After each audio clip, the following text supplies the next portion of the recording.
Hola, ¿qué tal? Muy buenas noches, sean todos ustedes bienvenidos a La Voz de Residente en Medicina Interna. Les agradecemos mucho su presencia esta noche y que estén con nosotros para escuchar otra de nuestras exposiciones o clases como ustedes quieran verlo. Si es primera vez que está con nosotros, permítame comentarle en qué consiste la dinámica. Tenemos un doctor invitado, el cual realizará una exposición de alrededor de 25 a 30 minutos. Terminando dicha exposición, tenemos la intervención de nuestro doctor mentor, quien podrá hacer comentarios sobre el tema, podrá dar consejos o lo que él vea necesario.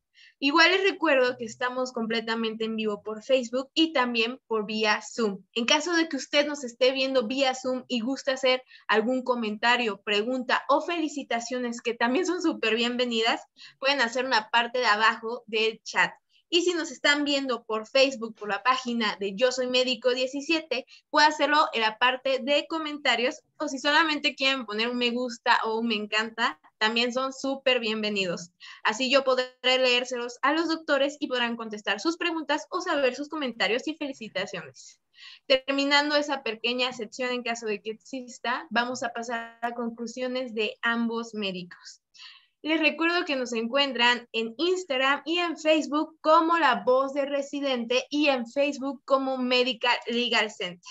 Pero ya no le voy a quitar más tiempo a quien realmente vienen a escuchar esta noche. Nuestro doctor residente de hoy es de la Universidad Autónoma de Querétaro, R3 de Medicina Interna del Hospital General de Pachuca, el doctor Juan Manuel Gómez Vázquez. Buenas noches, doctor Juan, ¿cómo está? Hola, ¿qué tal? Buenas noches. Muy bien, muchas gracias. ¿Cómo están todos? Muchas gracias. Bien, bien aquí. Muy bien, gracias, doctor. Agradecemos mucho que haya tomado el tiempo para ser el maestro esta noche, así que no me queda más que desearle mucho éxito, que disfrute su clase y la dejo con el mejor público, que son los residentes de medicina interna. Si gusta, ya puede comenzar con su exposición. Sí, muchas gracias.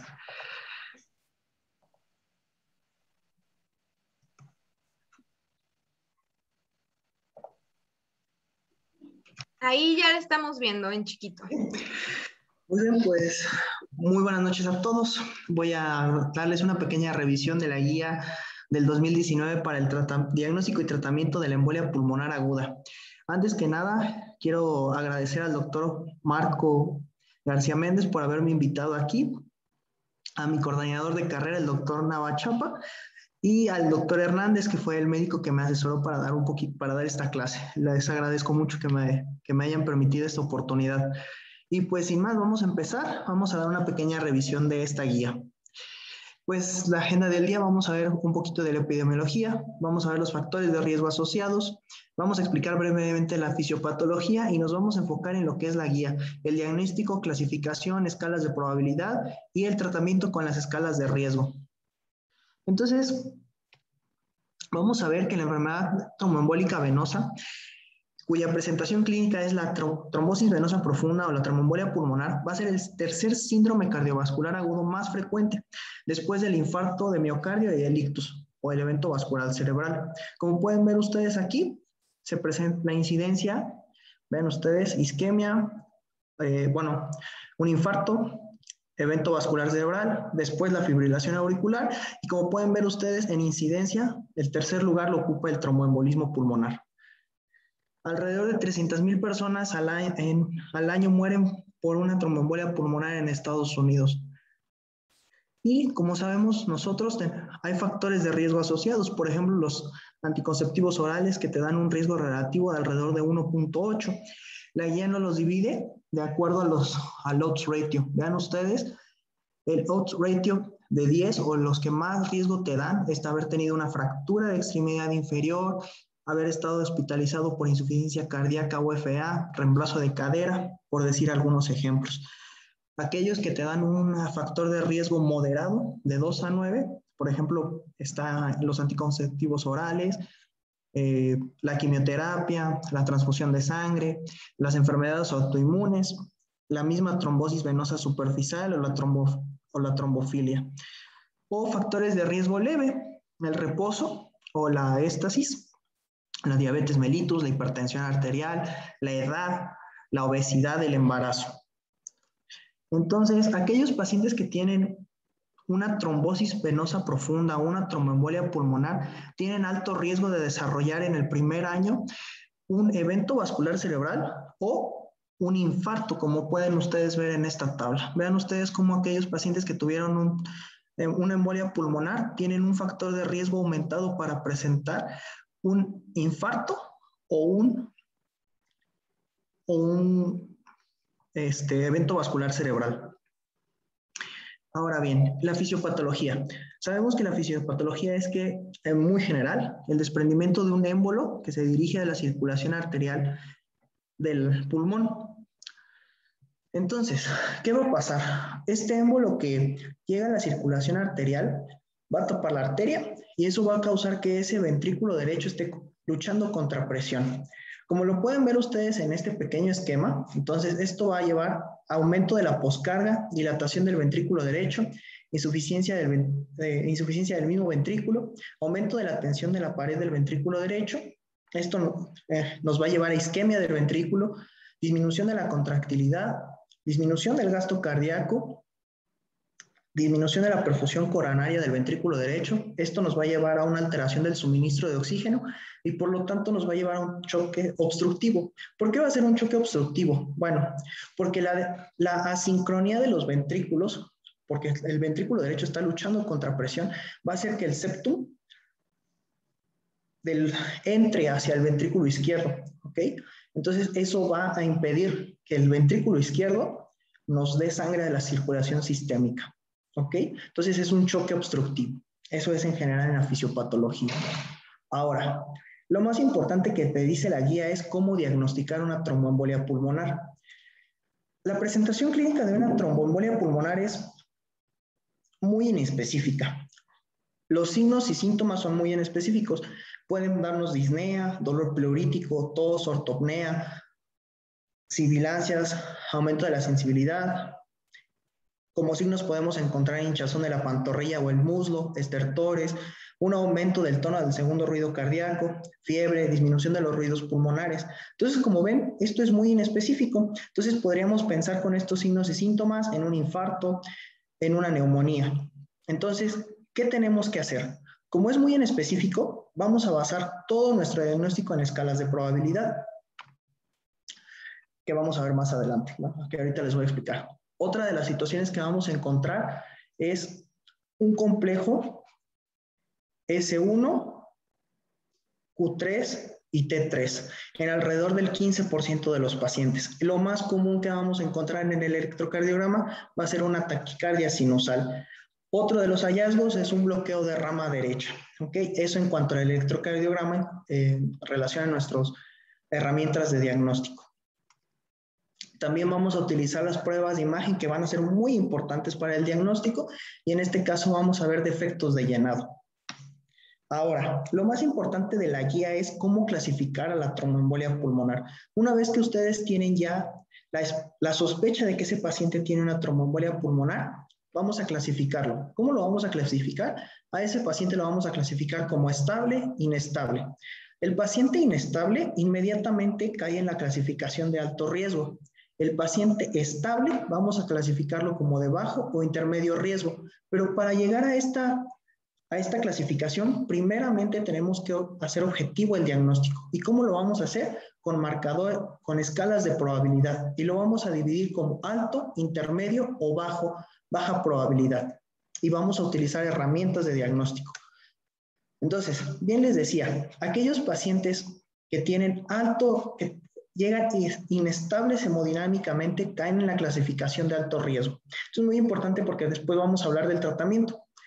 Entonces, ¿cómo clasificamos o cómo diagnosticamos que sea de alto riesgo? Bueno, que tenga un choque, que tenga una parada cardíaca, que tenga un choque obstructivo, es decir, que tenga una presión sistólica menor de 90 o necesidad de vasopresores para mantener más de 90 de presión sistólica y que tengan signos de hipoperfusión sistémica o que tengan hipotensión persistente, ¿ok? O caída de la presión sistólica más de 40 durante más de 15 minutos. Ese es un paciente que vamos a clasificar como inestable y eso va a ser muy importante para el tratamiento ahorita. Entonces, alto riesgo equivale a inestabilidad. Ahora, aquellos pacientes que vienen hemodinámicamente inestables, ¿cómo los vamos a diagnosticar? La guía dice que esos pacientes deben de tener inmediatamente un ecocardiograma transtorácico. ¿Para qué? Para evidenciar disfunción del ventrículo derecho. Si este ecocardiograma no revela disfunción del ventrículo derecho, entonces tenemos que buscar otras causas de ese choque. Si este paciente tiene disfunción del ventrículo derecho, que ahorita les voy a decir cuáles son los signos en el ecocardiograma, entonces nosotros tenemos que ir a hacer una angiotac, de ser posible. Si no tenemos la posibilidad de hacer angiotac, tenemos que darle tratamiento a ese paciente. Tenemos la posibilidad de hacerle una angiotac, hay que hacérsela y obviamente si sale positiva le vamos a dar tratamiento. Si sale negativa vamos a buscar otra posibilidad de por qué esté chocado ese paciente. Ahora bien, la guía nos dice algo muy importante. Como la gran mayoría de las tromboembolias pulmonares tienen como origen un émbolo en las venas profundas de los miembros pélvicos, entonces podemos ir a hacer un ultrasonido de miembro pélvico. Si nosotros evidenciamos que ese miembro pélvico tiene una trombosis venosa profunda, lo más probable es que de ahí se haya desprendido un émbolo y ese paciente tenga una tromboembolia pulmonar. Entonces tenemos que tratarlo como tal, ¿ok? Ahora bien, ¿por qué el ultrasonido? Bueno, porque el ultrasonido tiene muy buena sensibilidad y especificidad para diagnóstico de trombosis venosa profunda. Como pueden ver ustedes aquí, la especificidad es del 99%, la sensibilidad sí muy baja, pero muy específico, ¿ok? Entonces, el encontrar ahí que el ultrasonido de compresión evidencie un trombo nos va a dar prácticamente, o nos podría sugerir el diagnóstico de tromboembolia pulmonar solamente por deducir que de ahí se desprendió un émbolo. Ahora bien, la ecocardiografía. ¿Por qué va a ser importante la ecocardiografía? Porque vamos a tener datos ecocardiográficos relacionados con la tromboembolia pulmonar. Por ejemplo, el agrandamiento del ventrículo derecho, que tenga un ventrículo derecho dilatado, un cociente basal más de 1, un signo de McConnell, o un septo interventricular aplanado, o el mismo trombo en el corazón, bueno, que se esté moviendo un trombo en el corazón, o una TAPSE menor de 16. Y este concepto de TAPSE nos va a ser muy útil para clasificar después al paciente. Entonces vamos a quedarnos con ese concepto aquí para que ustedes, para tomarlo en cuenta, ¿ok? Ahora bien, entonces, ya dijimos que los pacientes que vienen inestables son de alto riesgo. Ahora, todos aquellos pacientes que están estables, vamos a diagnosticarlos de acuerdo a la probabilidad clínica de TEP. ¿Cómo vamos a hacer esto? Vamos a aplicar escalas. ¿Cuáles? Wells y Ginebra. Y Wells y Ginebra nos van a ayudar a clasificar a los pacientes como baja, intermedia o alta probabilidad. Aquellos pacientes a quienes tengan alta probabilidad de tener una TEP por Wells y Ginebra, se les tendrá que hacer una tomografía. Aquellos pacientes a quienes clasifiquemos como baja o intermedia, una prueba de dímero D. Y ahorita vamos a ver qué es lo que nos dice la guía acerca de estas pruebas. Entonces, estos son los criterios de Wells. Como sabemos, hay criterios de Wells simplificados y Ginebra simplificada. A mí me gusta mucho explicar estas curvas se llaman curvas de ROC. Estas curvas nos van a ayudar a saber cuál es la sensibilidad y especificidad de una prueba. Estas curvas las inventaron en la Segunda Guerra Mundial, las utilizaban para saber cuál de los radares detectaba mejor los aviones enemigos. Entonces, aquel radar que tenía una curva de ROC perfecta, como podemos verla aquí, era perfecto para detectar. Entonces, estas curvas nos van a ayudar, y hago un paréntesis porque nos van a ayudar a entender la siguiente diapositiva. Como pueden ver ustedes, las escalas de Wells simplificada, Ginebra y Ginebra simplificada tienen la misma sensibilidad y especificidad para detectar a un paciente que tenga una alta probabilidad de tener una TEP. Entonces, podemos utilizar cualquiera de ambas. ¿Ok? Entonces, vean ustedes cómo las áreas bajo la curva son muy parecidas y no hay diferencia estadísticamente significativa entre unas y otras. Entonces, cualquiera de que ustedes ocupen va a ser muy útil.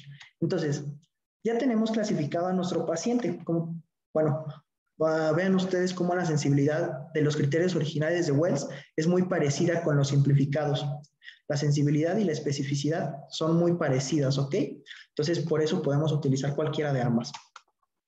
Ahora, Se los voy a ir desglosando por colores. Vamos a clasificar a un paciente como bajo, intermedio o alto riesgo. Entonces, bajo riesgo, aquel paciente que clasificamos como bajo riesgo por escala de probabilidad, todavía podemos aplicarle otra escala que se llama PERC. Esta escala de PERC nos va a servir para hacer todavía menos tomografías que no sean, para disminuir el número de tomografías que se le hacen a esos pacientes. ¿Ok? Entonces, vean, la escala de PERC consiste en todos estos componentes. Aquel paciente que no tiene ninguno de estos componentes puede irse a su casa o tendríamos que buscarle otra causa de los signos y síntomas con los que llegó al hospital. ¿Ok? Entonces, paciente con sospecha de tromboembolia pulmonar, asignar probabilidad por una preprueba, Wells o Ginebra, lo clasificamos como bajo y todavía podríamos hacerle una escala de PERC. Si la escala de PERC sale positiva, tendríamos que hacerle un dímero D a ese paciente. Si la escala de PERC sale negativa, a este paciente ya no le hacemos otro estudio y buscamos la otra causa de sus signos y síntomas. ¿Para qué nos sirve? Porque tiene muy buena sensibilidad para captar pacientes que tengan alta sospecha de una tromboembolia pulmonar. Nos va a servir también para disminuir el número de estudios de angiotomografía innecesarios. Como pueden ver ustedes, por ejemplo, aquí se redujo el 15% de estudios innecesarios en pacientes con PERC negativo. ¿Ok? Ahora bien, a estos pacientes se les va a hacer un dímero D. ¿Qué es el dímero D? Es un producto de la degradación de fibrina generado por proteólisis medida por plasmina y es un marcador indirecto de activación del sistema de coagulación. Y como pueden ver aquí en este dibujito, aquí está el dímero D. ¿Qué situaciones nos van a elevar el dímero D? Y eso hay que tenerlo muy en cuenta. Vamos a tener dímero D elevado en sepsis, pacientes postquirúrgicos o de cirugía, embarazo, quemaduras graves, edad avanzada, y esto es un punto muy importante, por eso lo recalqué en rojo, cáncer o enfermedad renal crónica. Si el dímero D está elevado con la edad, entonces Duma y colaboradores sugieren que hay que ajustar el dímero D por la edad. Entonces, con esta fórmula se ajusta el dímero D. Vean ustedes, voy a ponerles un ejemplo. Tienen un paciente que tiene una probabilidad baja de tener un dímero D. Si ustedes tomaran en cuenta un dímero D de 500, entonces tendrían que hacerle una angiotac. Pero con la escala, con este ajuste por edad, entonces ese paciente de 60 años que tiene un dímero D de 500, pues eso aparentemente es normal para su edad. A ese paciente no tendríamos que hacerle una angiotac. De eso nos va a servir ajustar el dímero D por edad. Ahora, sabemos que el dímero D tiene una sensibilidad muy alta, hasta del 95%. Sin embargo, es muy poco específico, ¿no? 40%. Pero tiene un valor predictivo negativo muy bueno. Ahora, aquellos pacientes que clasificamos como intermedios, vean ustedes, les asignamos una probabilidad preprueba de intermedio, tenemos que hacerles un dímero D. A esos pacientes sí tenemos que hacerles dímero D. ¿Cómo vamos a considerar el dímero D? Bueno, en este estudio de Years, ajustaron el dímero D de acuerdo a la probabilidad. Para aquellos pacientes que tienen una baja probabilidad, el corte va a ser en 1000. Para aquellos que tienen una probabilidad intermedia, en 500. Entonces, en este otro estudio, ven ustedes, asignaron a 2017 pacientes, los clasificaron por escala. Entonces, vean ustedes cómo 1752 tuvieron una baja escala, le hicieron un dímero D y vieron que aquellos pacientes que tenían, y consideraron que aquellos pacientes que tenían menos de 1000 de dímero D, no les hicieron angiotomografía y los mandaron a casa. 0% de ellos, o 0 pacientes, tuvieron una trombosis, una tromboembolia pulmonar o trombosis venosa profunda a los 3 meses, a los 90 días de seguimiento. Ahora bien, aquellos pacientes a los que se les hicieron un dímero D tenían más de 1000, entonces les hicieron una angiotomografía. Y ahí, aquellos cuya angiotomografía salió negativa para una TEP, los mandaron a su casa y solo 2 en el seguimiento tuvieron una tromboembolia pulmonar. Ahora, estos pacientes que tuvieron una escala moderada, les hicieron una prueba, consideraron que el dímero D menos de 500 era negativo para realizarles una angiotomografía, y vean, 0 de estos pacientes tuvieron una tromboembolia pulmonar. Entonces, ¿qué quiere decir todo esto? Quiere decir que de acuerdo a estos dos estudios, YERS y PHD, vamos a considerar al paciente que tiene probabilidad intermedia positivo el dímero D cuando tiene más de 500. Menos de 500 es negativo, ¿ok? Eso es el dímero D ajustado por la probabilidad. Y aquellos pacientes que tienen una probabilidad baja, cuyo dímero D sale mayor de 1000, lo vamos a considerar positivo. Si sale menos de 1000, negativo. Y esto es para mejorar, para disminuir el número de estudios innecesarios de tomografía. Ahora, todos aquellos pacientes que consideras de alta probabilidad de tener una TEP, les vamos a realizar inmediatamente un estudio de imagen, una angiotomografía.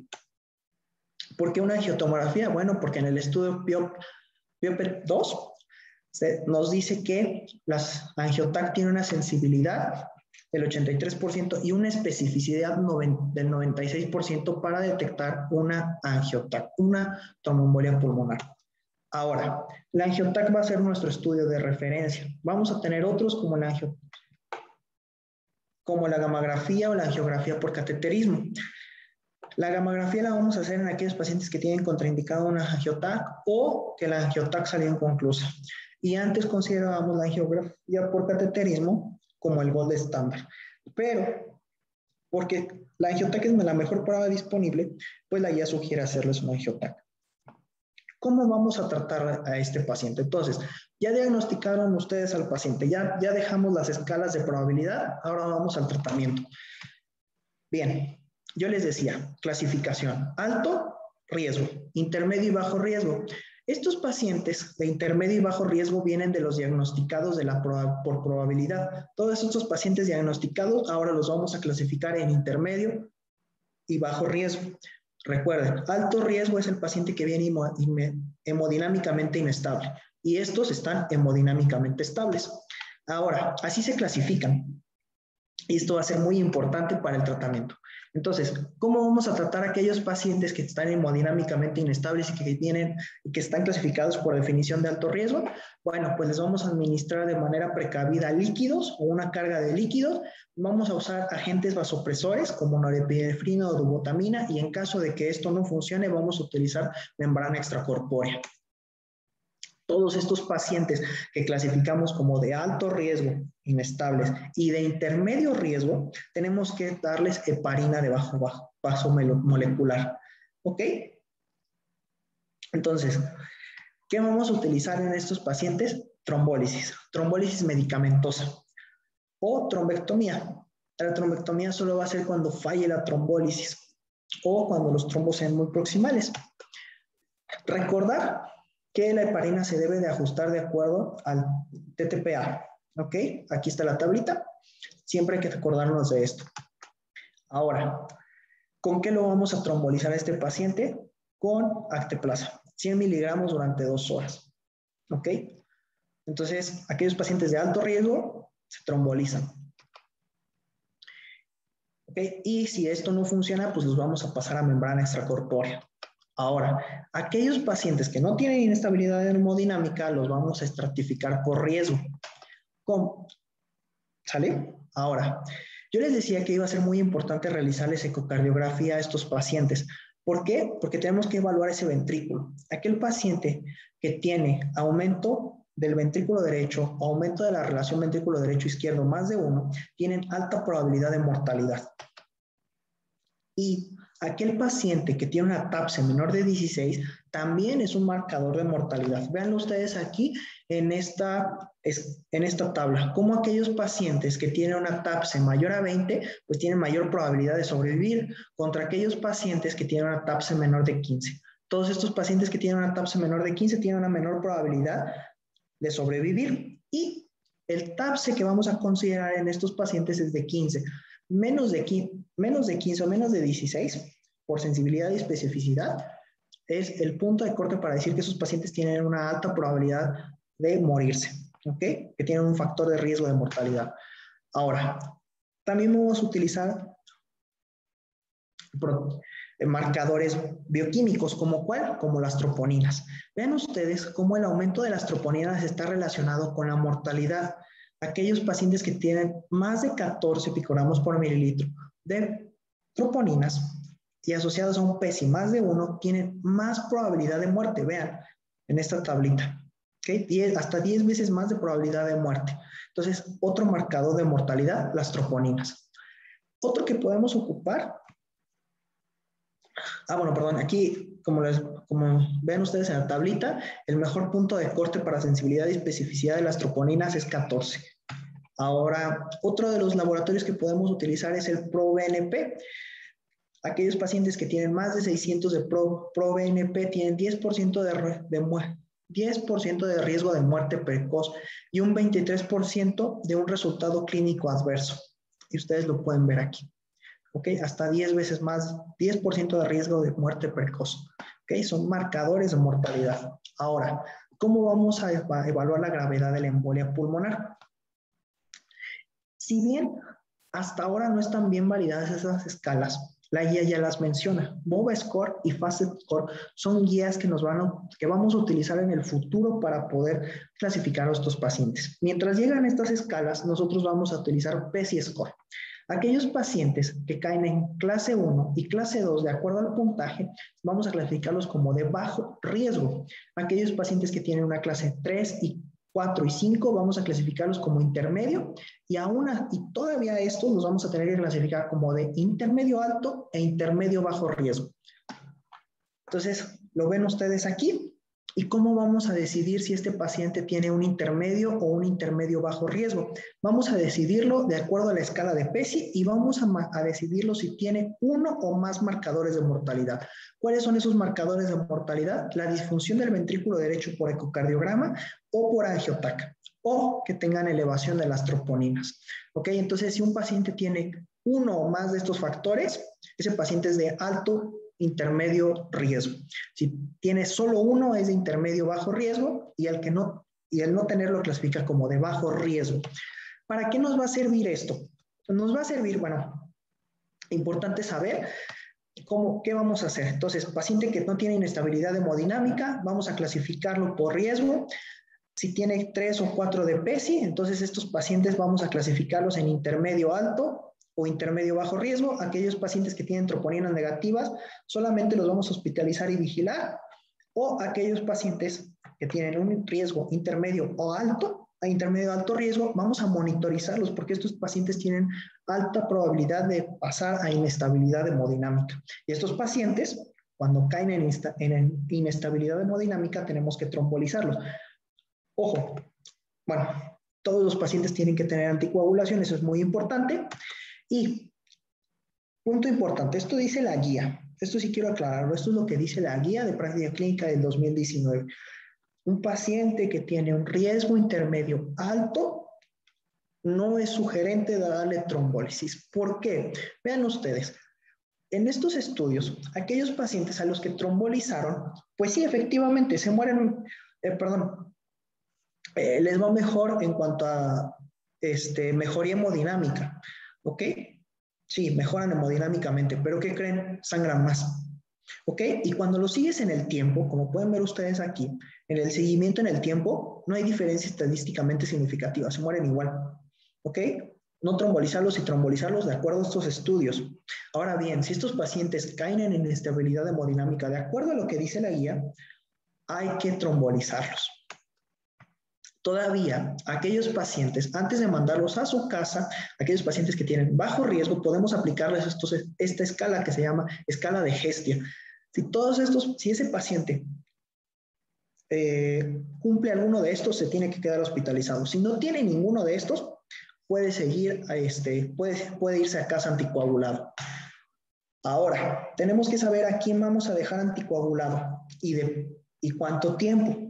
Vamos a clasificarlos de acuerdo a la recurrencia, como baja probabilidad de recurrencia, intermedia o alta, de acuerdo a los factores que tuvieron para tener una TEP.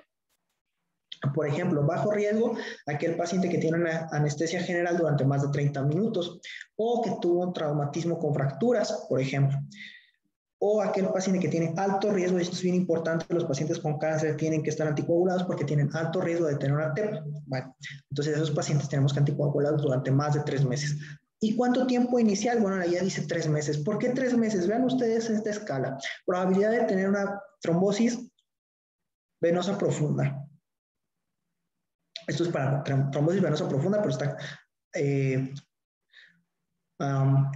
extrapolado a tromboembolia pulmonar. Vean ustedes, aquel paciente al que solamente se le dio un mes de anticoagulación después del alta, la probabilidad de volver a tener una TEP, una TBP, es muy alta.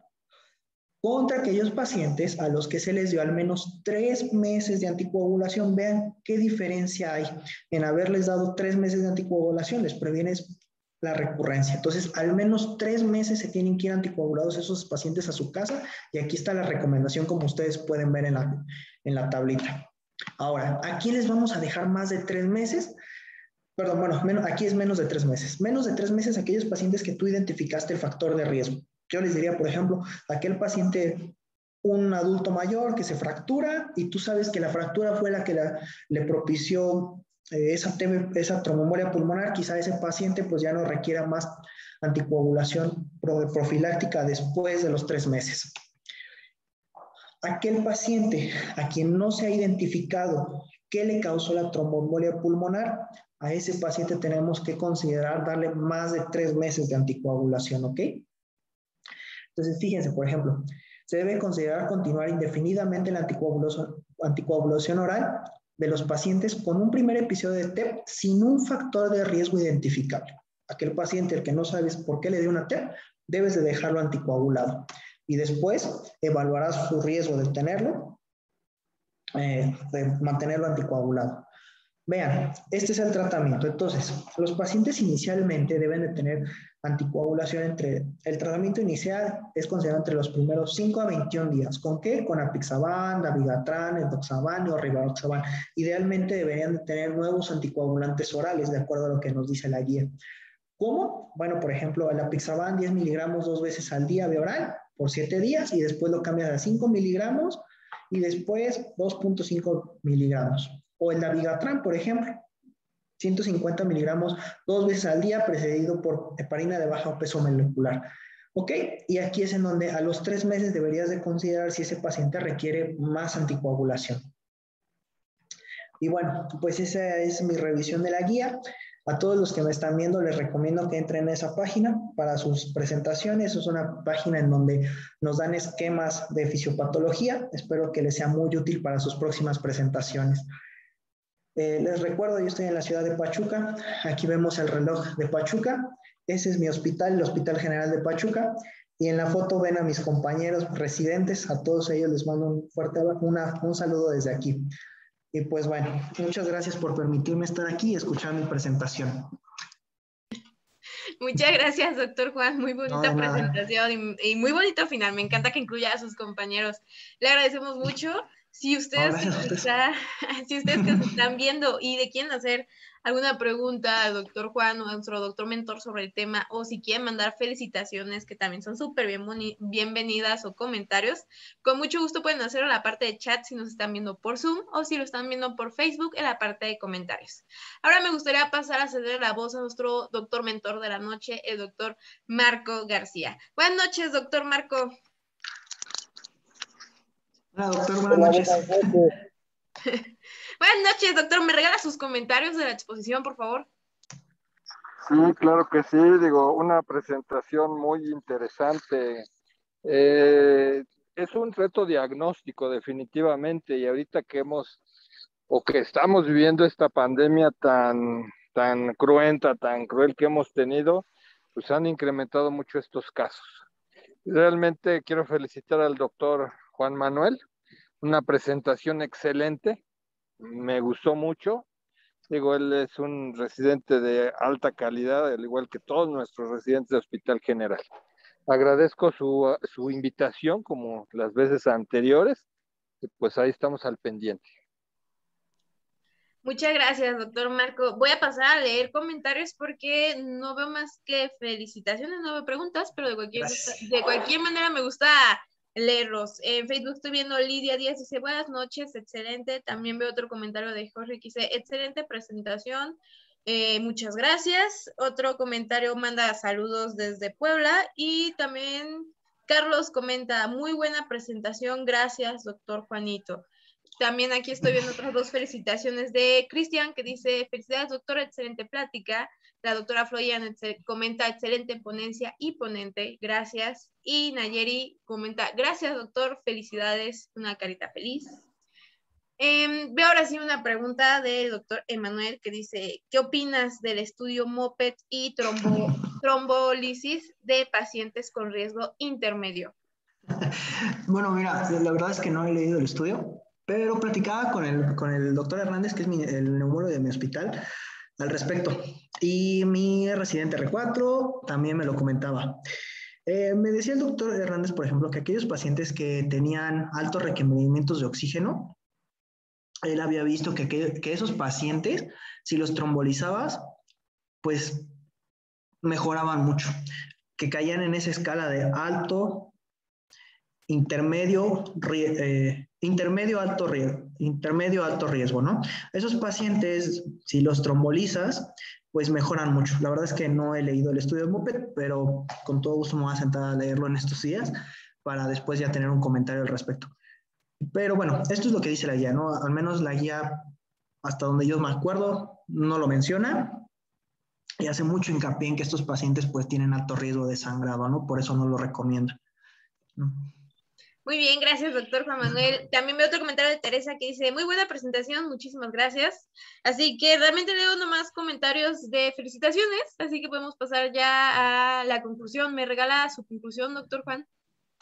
Sí, bueno, pues creo que es en cuanto a la guía, creo que más que todo la guía es una guía muy práctica, tiene muy buenos algoritmos, vale la pena que la leamos y que la tengamos en cuenta, sobre todo por los algoritmos. Creo que esa es mi conclusión, tenerlos muy presentes, saber que es una guía y que pues cada paciente es individualizado, ¿no? Creo que ese es mi comentario final, solo recuerden clasificarlos por probabilidad. Primero, alto riesgo, esos pacientes están hemodinámicamente inestables. Los estables, primero tenemos que pasar las escalas de probabilidad y de acuerdo a la escala de probabilidad sabremos si tienen o no una TEP y si la tienen hay que clasificarla por riesgo, ¿no? Entonces, pues esa es mi conclusión. Muchas gracias, doctor Juan. Doctor Marco, me regala su conclusión sobre el tema, por favor. Tema interesante, diagnóstico a veces complejo, a veces por la situación de recursos que no lo tienen todos los hospitales, pero yo creo que lo que plasmó el doctor Juan Manuel es muy importante, apegarnos a este tipo de guías y apegarnos a la clínica. Muy bien, muchas gracias, doctor Marco. Doctor Juan, le reitero el agradecimiento. Muy buena exposición, Gracias. muy fluida. Felicitaciones. Gracias. No todos se animan a hacer una presentación en vivo, así que muchas felicidades, doctor. Le deseamos mucho éxito en su carrera como médico.